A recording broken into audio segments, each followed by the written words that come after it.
dealt with the portal there at Ole Miss. How's your golf game? Because it's going to get displayed here today. Well, thank God it's a scramble today. So I'm hit or miss, man. Like I can go 69 or I can go 99. So Today's episode of the CoachesPod is powered by Lindsey and Associates. And today's guest, Ole Miss defensive coordinator Pete Golding, is presented by C.R. Crawford Construction. We're sitting right here in Cleveland, Mississippi, man, on the golf Not course. a bad place to be. And I've had Coach Jeff Williams here with Coach Bray Cook. Got a big-time guest here. Been trying to track this guy down for a long time. Defensive coordinator from Ole Miss, Pete Golding. Pete, welcome to the show and welcome to Cleveland, Mississippi. Back home again a little bit. man, here. back home. Yeah, it's awesome to be here, man. Great to be on the show. Talk to us a little bit about your time here at Delta State and that transition, how you got here. Yeah, obviously two of my teammates have signed. So it started with Ryan Barker, our center, was a really good player. And then Scott Eisler was our quarterback. So Ryan had committed to him in late January. Eisler was committed to Monroe at the time to play quarterback. Delta State actually ran the triple option back then. That was like 2 years after they won the national championship. Eisler's a drop back passer, 170 pounds, like live arm. So he calls Barker, he's like, dude, like, I want to play together. And so he's like, I'm going to sign with Delta State. So he flips on signing day. Never even took a visit. So Eisler signed on signing day. The guy at Monroe, the quarterback coach at Monroe, gets fired over it because he was their only quarterback in the class. He only took one visit. Went to Monroe on the OV, committed, Louisiana kid. Hey, this is our quarterback for the class. Flipped to a D2 triple option on signing day. So got the quarterback coach fired. So then they were coming up this spring, that spring of that year, and said, hey, come with us. Coach Rhodes, who was the head coach at the time, said he wants to work you out. So I came up, did a workout, receiver and DB, ran the 40, and that summer I decided not to play baseball and come up here. Both my parents had went here. So I had the opportunity to start and play for 4 years. And I think the best thing about this place is the people. And it's just unbelievable people, a lot invested in this community, so I had a blast. Well, before we get into your coaching career, I mean, you've got through spring ball. You dealt with the portal there at Ole Miss. How's your golf game? Because it's going to get displayed here today. Well, thank God it's a scramble today. So I'm hit or miss, man. Like I can go 69 or I can go 99. So like we'll have a couple shots, but it'll be fun. My brother's gonna play with me, my old college roommate and his brother. So it'll be a good time. Well, it's fun to get everybody back together a little Absolutely. bit. Well, Coach, one of the questions I had for you was, I've got a good friend here. He's a defensive coordinator now, Chance Albersworth. And you've been in that role here at Delta State. And you've had success in that role there as well as at Ole Miss and in Alabama. What's the difference in coaching at Delta State, coordinating that defense, and then in the SEC? Yeah, I mean, I think as far as how you're running it and all that, I think it's very similar. I think the difference that helped me start in Division II was like, you got to look at what a player can do, not what he can't do. Mm-hmm. And especially at this level, you got a lot of guys, let's take a defensive lineman, like some of them were based down run defenders, right? Well, most of those guys didn't have pass rush ability too, right? Or they wouldn't have been at this level. They would have been at a higher level. So you'd have to get multiple in packages and identify roles for guys. Hey, you're based down. Hey, you're in the Rhino package, right? Hey, you're in the Cheetah package, right? This can be your role this week. It's going to be third down. We're going to move you around. So I think it really helped me as a coach look at what players can do and what's their skill set. Now let's create a package, right? And when they're in the game, all right, here's my menu, right? I'm going to call from based on what they do well. Instead of trying to say, hey, here's my defense and trying to fit players within your defense that don't have the skill set and don't have the ability to do it. And so that was kind of my struggle when I got to Alabama, because having been D2, 1AA, and mid-major, they're all very similar, right? Everybody's not great at everything. So you package it and you're playing multiple different people within a game, right, based on what personnel and the down and distance and all that. And then when you got to Bama, it was very NFL, to where it was height, weight, speed, block protection, pass, and you had to check all the boxes. And if you didn't check all the boxes, you didn't play. And that was hard for me as a coach, right, to manage the room, to get guys to practice hard and would come and like, hey, prepare like a starter when they know they're not going to play. Because there was still something, there was a deficiency still there, right, that they hadn't met yet. And now that was pre-portal, right? So those guys really couldn't go anywhere, right, which made it a little easier. But, I mean, that's the difference for me now is we play 26 to 28 guys, even at Ole Miss on game day. And we look at it, it's like if you're making plays for us, right, more plays for us than you are against us, you're going to play. We call it winning football. So if you're in the green from a production standpoint, you're going to have a role on game day. And what I feel like in the locker room and in the media rooms is just a completely different morale, because they know they have a role, right? They know they're going to play, so they practice hard, right? They come in, they prepare like a starter because they are.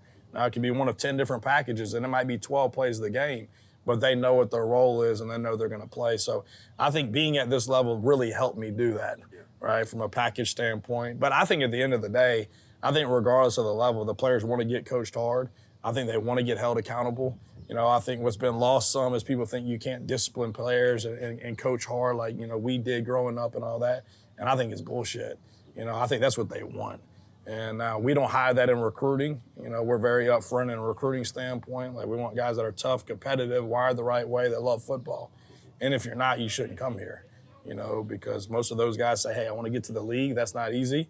So there's going to be mornings you're going to get up and like, Coach, I don't want to fucking do this. No, we're going to do this, you know, and you're going to do it our way. So I don't think it's any different at all. I think, you know, up front, I think, you know, the trenches are different. They're more athletic. They do a better job staying on their feet. I think it allows you to practice a little different.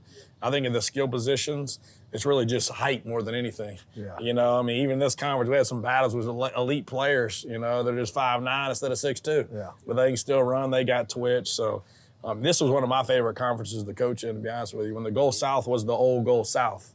You know, and those offenses change week in and week out, and you still are playing against Division I players because of the transfer thing. At that time, you got to transfer down, you know, so I loved it. So I think it's a great place to learn really how to manage guys. And from a scheme standpoint, it changes week to week, a lot like high school, you know, which makes you as a coordinator be a lot better, you know, than saying, hey, we're going to play 11 personnel again. Here it is, you know, and here's all your 2-back run, and here's your 10 game. I mean, so I think it prepares you, I think, for being at the next level. And I also think it makes you much more appreciative of when you do actually get there, the difference of how you travel and the ability of things to recruit. And I think it allows you to do more with less.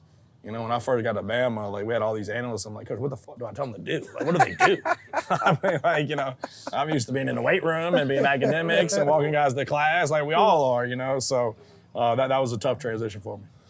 Well, let me ask you this. Let's get back to your coaching career a little bit, and that makes perfect sense. Is, you know, you came here to Delta State, coached here a year, then moved on, and Southeast Louisiana defense coordinator, UTSA, Southern Miss, and you get to Alabama with Nick Saban. And I've been to a lot of Nick Saban's practice. I used to go to every clinic they put on. It's the greatest clinic there was. Absolutely. For $50. I mean, it was unbelievable for a poor guy like me. And so, talk to me a little bit about this. I mean, you're at Southern Miss. You've had a successful career. Getting that phone call from him, I want to hear about the interview process. And, you know, people don't probably know this unless you've been to practice. That guy coaches corners. He's a position coach. That's right. He's in the meetings. It's not, you know, we're twirling the whistle. It's period 3. Yeah. I mean, talk to me a little bit about, and I've heard some stories about other guys that get hired, the interview process with Coach Saban, how detailed it is. So this was the year of actually the 10th assistant, and it wasn't going to start until like January 10th. And so I'd actually taken in December, they had state championship games in Oxford, and I was recruiting for UTSA, and Matt Luke was the head coach at Ole Miss at the time. And he said, like, hey, come in, I want to interview you. Crime Dog was the DC. He's like, hey, he needs some help. I want to bring in a back-end guy. So long story short, I'd actually taken the job at Ole Miss back in 17, right? But the contract wasn't available until January 10th when the 10th assistant started. So then I went back to UTSA that weekend, and then I got a call from Ed Manowitz, right, from at Alabama. It was kind of Saban's, you know, right-hand man, been a GM in the league and all that. And he's like, hey, Coach wants to interview you. I'm like, all right. Pruitt is taking the Tennessee job. It's not public information yet, but Pruitt's going to move on. He wants a guy to be able to come in that's been a coordinator, right? We're going to probably keep Tosh in that role. It'll be a co-deal, and we'll figure out whether you're going to coach DBs, which I'd always coached DBs up to that point, or coach linebackers like Pruitt was doing. So that was a Saturday. So they're like, look, we're going to pick you up tomorrow morning at 10 a.m. So you're going to have a private jet. So I flew on a private jet, landed in Tuscaloosa. So I walked in the coach's office at 1 o'clock. And at Bama, like, Coach Saban's office and the staff room connect, and you don't know it. You don't see it. So I walk in there and like, hey, Coach, how you doing, Pete Gold? And he's like, yeah. So come follow me. So it was about 2 minutes, and we walk in. There's 30 coaches sitting in this room. I'm like, all right. So I sit down, I take my jacket off that I borrowed. I borrowed it from my safety coach, Pete Tone. He still tells me this story. And so I get up on the board about 110, and about halfway through it, I'm like, dude, this is like Clemson's offense, right? Because they were playing Clemson in the semifinal in 3 weeks, right? Because this was that 1st of December. And so I was on a whiteboard from 1 until about 6:58. His granddaughter had a dance recital at 7. And he's like, dude, I'm sorry, but like I got to go to this dance recital. Miss Terry's going to divorce my ass. So he left at 6:58. We turned the tape on at that point from the UTSA games. So I went through it with the rest of the staff till about 8:30. And then Tosh took me to eat. And then at 9, Coach had called Tosh, said, hey, bring him by the house. So I went by the house, walked in. Miss Terry was sitting on the couch. She's like, you want a beer? I'm like, hell yeah. I had no idea Coach didn't drink. Yeah, So I'm sitting on his couch just drinking Miller Lite. And so he's like, hey, let's walk upstairs. So he walked upstairs with me. He's like, hey, this is the role. We're going to offer you the job. And he's like, what you think? So I was like, shit, I'm in. So he's like, you need to call your wife? I'm like, no, we're good. So I called her and told her, because she's an Ole Miss girl. Yeah. Right. He's got 3 degrees, the whole bit. Yeah. So she was already picking houses out. Sister was there. And I hit her back with a little roll tide. She's like, all right, I'm in. So, but no, it was a very tedious process, but that was my comfort zone, being D2 and 1AA. Like, you're always doing everything on the board, so it wasn't some damn presentation like all the bullshit is now and all, I mean, you got up on the board and it was matching patterns that fit in the run game. And a big piece of that was the quarterback +1 run game that they didn't see a lot of, that at our level we saw week in and week out. So it kind of tied in, but I think, that Clemson game was a big part of it for sure. It was. Talk to him a little bit about him being a position coach. And I mean, he is. I mean, and talk that dynamic and being the coordinator and that part of it a little bit. So when I took the job and I got there, he's like, you're going to be here tomorrow, right? Yeah. Like, you're not going anywhere. So I went to the meeting. So I naturally went to the DB meeting. And that's obviously, he sits in that front seat, right? And, the DB coach at that time was Derek Ansley, right? So Ansley's running the remote, but like, Saban's running the meeting and like doing all the communication and all that. So I started thinking about like, I don't know. I mean, this is gonna be a little tough. So then I went into Pruitt's linebacker meeting the next day. He's got to dip in, feet up, just coaching them backers. So then he's like, all right, he's like, look, you could bring one guy with you. I said, hey, we need to interview this guy by the name of Carl Scott. He had been my linebacker guy everywhere I'd been. He had actually just took the DC job at ULL at the time. So we brought Carl in, interviewed him. He hires Carl. So he brings Carl and I up to his office, and he's like, all right, obviously Carl's going to coach backers. He's always coached backers. You'll be in the back end. I was like, well, Coach, in my opinion, especially from a recruiting standpoint, we need a minority in the back end, right? You moved your coordinator, who's been a DB guy, to backers, and let me coach those linebackers. And we walked out of there, Carl motherfucking me so bad. So we actually, because I'd sat in both meetings, and I love coaching. He's an unbelievable DB coach, but I enjoy running the room and doing all those type of things. So that's kind of the transition from DBs to backers, was because of sitting in those 2 meetings. But it ended up being the best thing for Carl, obviously learning from Coach Saban, and then now he's pass game coordinator at the Seahawks, and his career blossomed from there. So it worked out good for both of us. Wow. Well, then you take off to Ole Miss with Lane and that crew. Got an unbelievable staff there. Y'all have had great success, really close last year getting in the playoffs. Yeah. I know that's probably, I've talked to some people on your staff, and that's still a bitter taste in that part. Talk about the transition from Coach Saban to Coach Kiffin. I mean, different guys, 2 great Absolutely. coaches. Yeah. I mean, I think it was good for me, because I think once you get to a certain point at Bama, right, like you can fall in the trap, like this is the only way to do it, right? And there's been so many guys that have left there and try to take that blueprint, and they're not Coach Saban, right? And it's not Tuscaloosa, and it's not the history of the program, and it doesn't work. And so I learned so much while I was there of how to manage people, right, and the discipline of a program and the recruiting aspect and all that. But it's cool to go from that to Coach Kiff, to where you still have the discipline of the program, right, and meetings are run right, and the intensity of practice and recruiting. And then there's another side to it, that you can still play music at practice and win games, right? You can still do things a little different, right, and still win games. So it's been awesome, to see it. But a lot of Coach Kiffin's core values come from Coach Saban. Don't get that twisted. Yeah. So the part of the ball piece and the discipline and the self-discipline part and all that, that's very Bama. It's just some of the other things, right, are more Coach Kiff. And Coach Carroll, I think, had a little spin on that for Coach Kiffin as well. So it's been really awesome to be a part of both. He just passed away, Monty, Lane's dad. Yeah. He's character, he's got Arkansas ties a little bit, was there. Everybody's followed his career.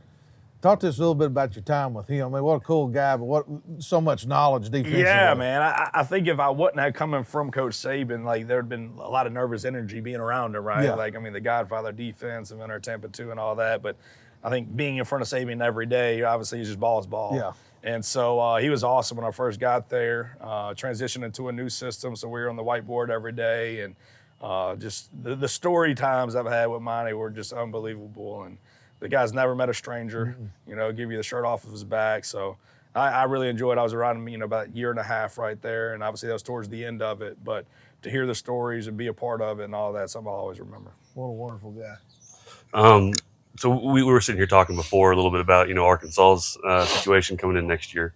There's a couple of former Razorbacks that are now on your football squad. Yeah. How does that work as far as the NIL, the transfer portal, and how involved in that are you? Yeah.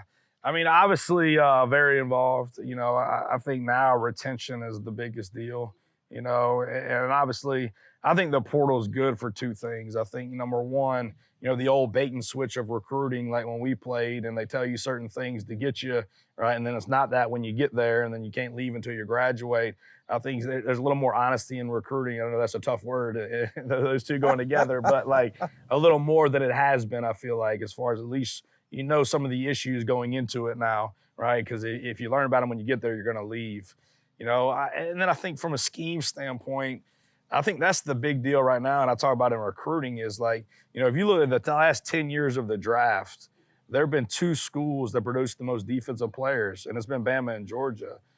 And so, like, I tell this group, why? What's the stability within the schemes? So coaches come and go, right? But the sustained success at Bama to me was the systems didn't change, right? So when a kid comes in as a freshman and he learns the system, that sophomore year is the same language. He gets to stay in the same system. And that third year, his most important year because he's draft eligible, it's the third year in the same system. So to me, now the portal is because of they've been lied to or the system changes, and then they don't feel like, hey, their versatility or they're not being used the way they thought they were going to be. And so I think those are the two good reasons for it. I think the bad that's coming from it right now, a lot of guys that need discipline and to be held accountable, right, are not only running from that, they're getting paid to run. Right. And what's that teaching them when their marriage gets hard, right? Or being a father gets hard? Like, what are you going to do then? So I hate that aspect of it. But, now it's like free agency, which I think really gives, us a benefit because Coach Kiffin had been a head coach in the league. Like, I've had no part of that before, so he's really helped us through the transition of, look, man, this is just free agency. It's business. We're going to bring them in. We're going to take them to dinner. We're going to talk ball. We're going to be very specific. How can we develop them better than anybody else? How does our system fit better than anybody else? And then obviously you got to have a good locker room from a culture standpoint. I think it's helped us in the portal because, we're probably 7-3 transfer to high school guys, up to this point. So a lot of these guys that are coming in are walking into a locker room that they just went through this. And so there's open arms and they understand the transition and they help with them. So it's allowed us as a coach, you got to kind of step back and simplify some things, to where, we're taking these guys, they've got one season, you've got one summer with them, you better get them ready to play, right? You're not getting a return on the investment. So it's really helped me as a coach, and Kiff's helped me with that. Like, hey, we got to cut some things back, right? Feel out what our bread and butter is, where's our curveballs, and we got to get these guys ready to go. So, and I think we've been able to do that. All three first-team All-SEC defenders last year were first-year transfers. So the turnover happens fast and the production's happening on the field. I completely agree. The stability in a program, as far as the kids not leaving, is such a big piece of it. Another big piece of that is the money that they can make now, right, with NIL. Are you involved in those discussions? I know a lot of teams are hiring the general manager and those kind of things. So when I first got there, yes. Now we're getting to the point to where we hire Billy Glasscock, who's our general manager from Texas, that does a really good job. So now between him and Kiff, and then Walker from the collective, obviously last year, are those obviously from a coordinator standpoint. We have a lot of meetings of like, hey, this is essentially your allotment for these positions. What are you thinking? And we'll have a say within reason. And then I think it's really important from the recruiting standpoint. Obviously the guy closest to him is really going to know the situation to help Billy, talking to the agent and talking to the kid of where do we kind of need to be. And I feel like now, because of the stability in the schemes, because of putting it, the product on the field and having the draft picks and the first rounders and all those, as long as it's within reason for us. I mean, I think, for a while I got out there like, hey, we're paying more than anybody else. And that's not true. Mm-hmm. I'm not even close. And so I think for the real guys, they want to come in to increase the value of their first contract, the real ones that can actually play on Sundays. And now that needs to be versatility within the scheme and the development of the position and having being around guys that have done that can help increase the value of the first contract. I think right now, some of their guys are at the highest earning potential that they'll ever be, regardless what field they go in. Sure. Right? Sure. And those are actually the guys that it shouldn't be based on the versatility of the schemes. Right? It's not going to be based on the development because they're not going to play on Sunday. Yeah. And so those are the guys that are tough, right? That they're probably a backup player for us. They're probably the bottom half of the roster for us. We need quality depth. We need a 4-core guy, but we're not going to pay what other people are offering because that's really not what his value is. So for us, I think we do a good job with the elite guys that are going to have a chance to play on Sundays because they understand the schemes and the development piece, the ability to compete for a championship. But some of those other guys, like our backups, will be the ones that we kind of lose because somebody else values them a little more than we do.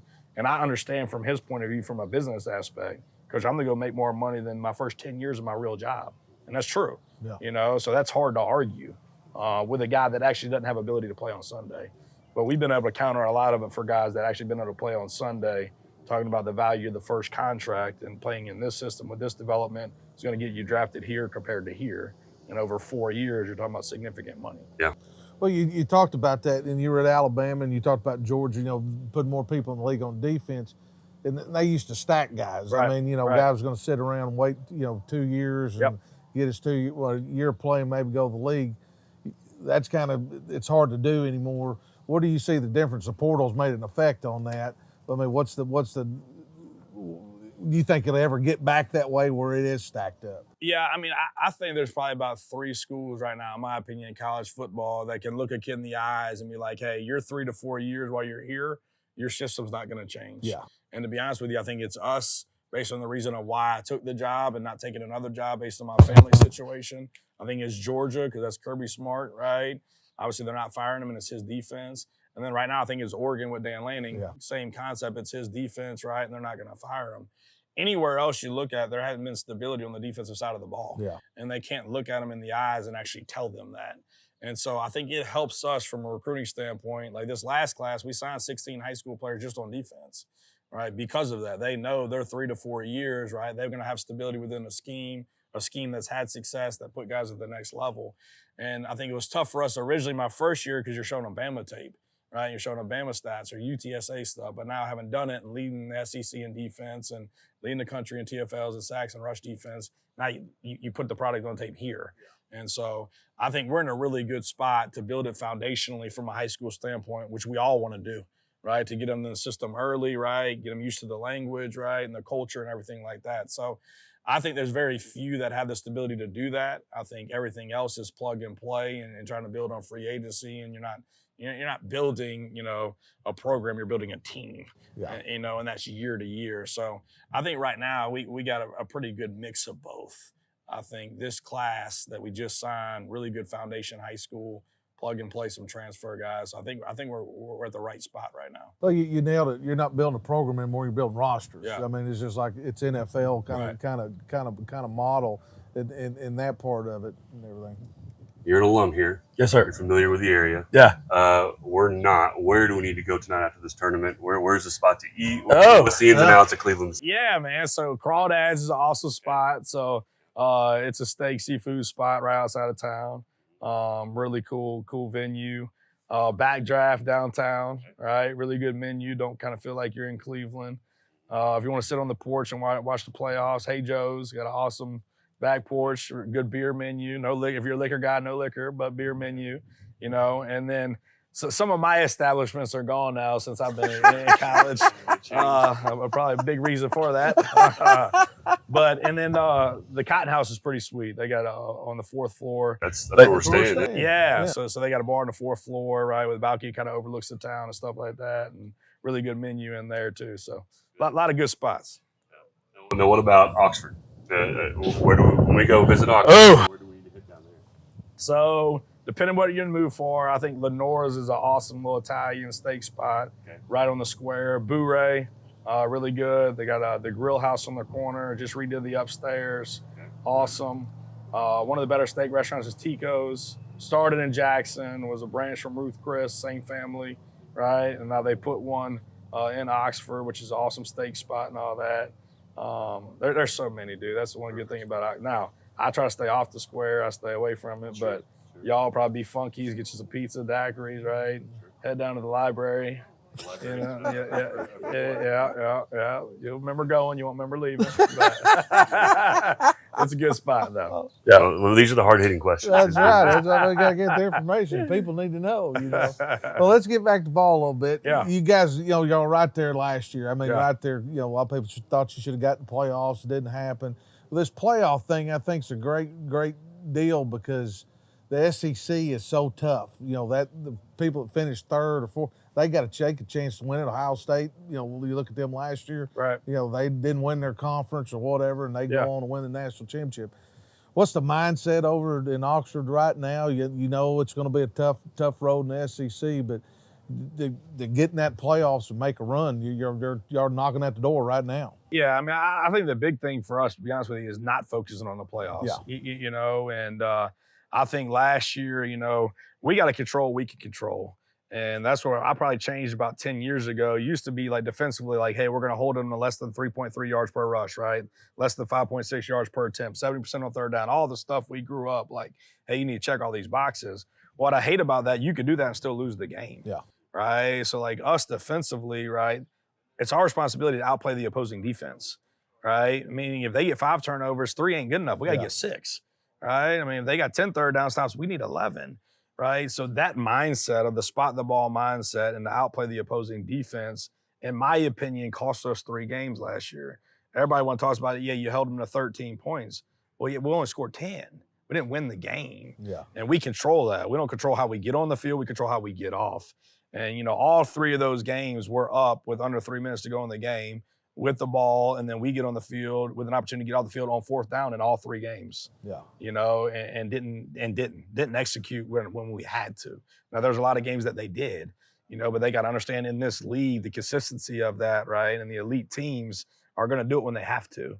And so I think Coach Kiff does a really good job in practice of making very competitive environments, try to put them in those situations of overtime and 4th down periods and short yardage and be very specific, right, to try to have good plans on both sides of the ball, but also to try to put the pressure on the players, because that's really hard to simulate, that now there's 1:20 left, it's 4th and 6, right? You stop them, you win, right? And then here's LSU, they tie it overtime, and you haven't trailed the entire game, and you lose, based on, hey, there's 2 4th downs on the last drive. Boys, this ain't got to be close. All right, let's not fumble the ball before halftime, give them 3 points, right? That's a 2-possession game. There's so many things on both sides of the ball, right, that you look back, obviously, in all the years that you don't make it, like, hey, here it is. Yeah. Well, let's not let it come to that. And so, our approach is, 1 snap at a time, spot the ball, control what we can control, getting these guys from a fundamental standpoint, right, getting them technically sound, and then just the football IQ now, because you have a short window to get them ready. And to me, the big difference between NFL and college, like, there's no formation in the boundary. There's no unbalance, right? You're not getting tempo until there's 2 minutes. So you're seeing so many alternative things through college that you have checks and adjustments for because it's such a big part of the game. That's what I love for us because we see that on day one from Kiff, right? And Charlie. It's day one. You're getting unbalanced. You're getting quads, right? You're getting FIB. You're getting motion. So it sucks, right? Being a new guy, like, goddamn, this is day one, right? So it makes sense. Excuse my language. But by the time you come to the season, there's very few things that you hadn't seen. So this year, man, it's just about controlling what we can control, right? Not worrying about the scoreboard. I felt like, we played dictated on that some, right? That's what really pissed me off about the Arkansas game. Some guys got the opportunity in the 4th quarter to go out and show what they could do, and we didn't play well, right? And give up 21 points in the 4th quarter. Right now, it wasn't a game, but what if it was? We're going to lose the game. You don't know.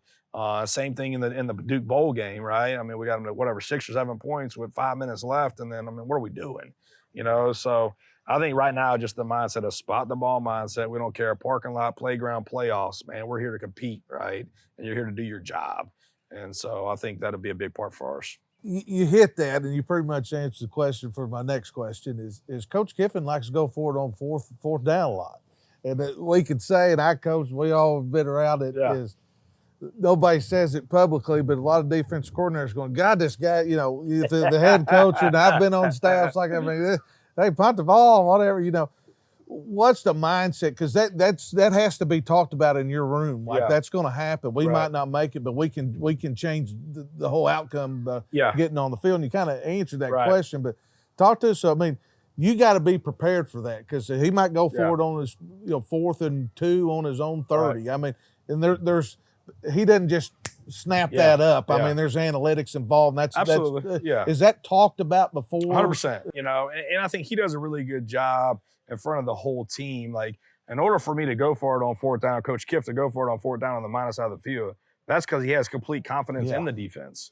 Right. And you should look at that as like, hey, he's got confidence in you based on your ability, right, and your performance, what you've done, right? Knowing, obviously, we're trying to keep you off the field, hopefully, right? But knowing, hey, damn it, if they make a 4th down stop, then now we got to. Yeah. So he does a really good job of kind of explaining it to the team. But I do think it's more important now than ever, like I talked about, to where you've got to make it about you versus the opposing other unit. Mm-hmm. So then if you're going 3 and out, you ain't got guys bitching on the sideline, like, why aren't we scoring points? It don't matter. They're going 3 and out.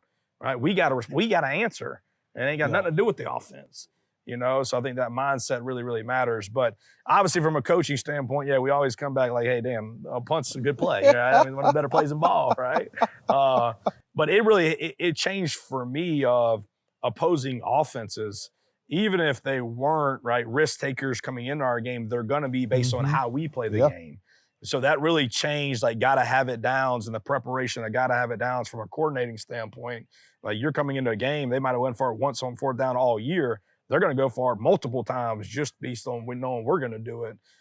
So we work on that a lot. Coach Kiss puts us in those situations of practice a lot because we're going to do it. And so obviously a lot of analytics, like you talked about, are involved in it. But I think it's confidence on offense first, right? Knowing, hey, we got a good play and we're going to get it.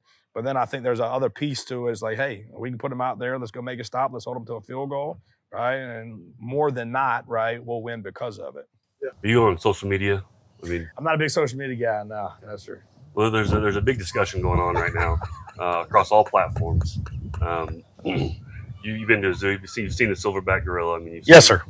One gorilla, 100 men. Who wins? What 100 men are we talking about here? John Daly got involved in it. What did he say? Golf balls, 10 Miller Lights? Yeah. If I got to pick the 100, I feel good about my 100. That's for the reels, for the clip. Yeah, exactly. That's exactly. Well, Coach, we'll get you off here, man. Well, this is a beautiful place. I haven't been down here. I've played over here in this stadium a few times back 100 years ago. And I think the last time I was over here was a massive rainstorm, and there was 2 people in the bleachers. There was, I think back then they didn't have lightning detectors. There's things going off left and right. And what a beautiful place. And appreciate you sitting down with us and in that part. Brave, you got anything? Let's go lose some golf balls. I saw the stadium's just right here. Right here, man. There's you shank it off of one. Yeah, you shank it off of one, you can hit the scoreboard. Coolly, I apologize. But no, thanks for coming on. Absolutely, man. Enjoyed it. Yeah. Appreciate it, man. Yes, sir. Yeah. Appreciate it. I'm going to need that. All righty. Thanks, Coach. Yep, absolutely. That was awesome.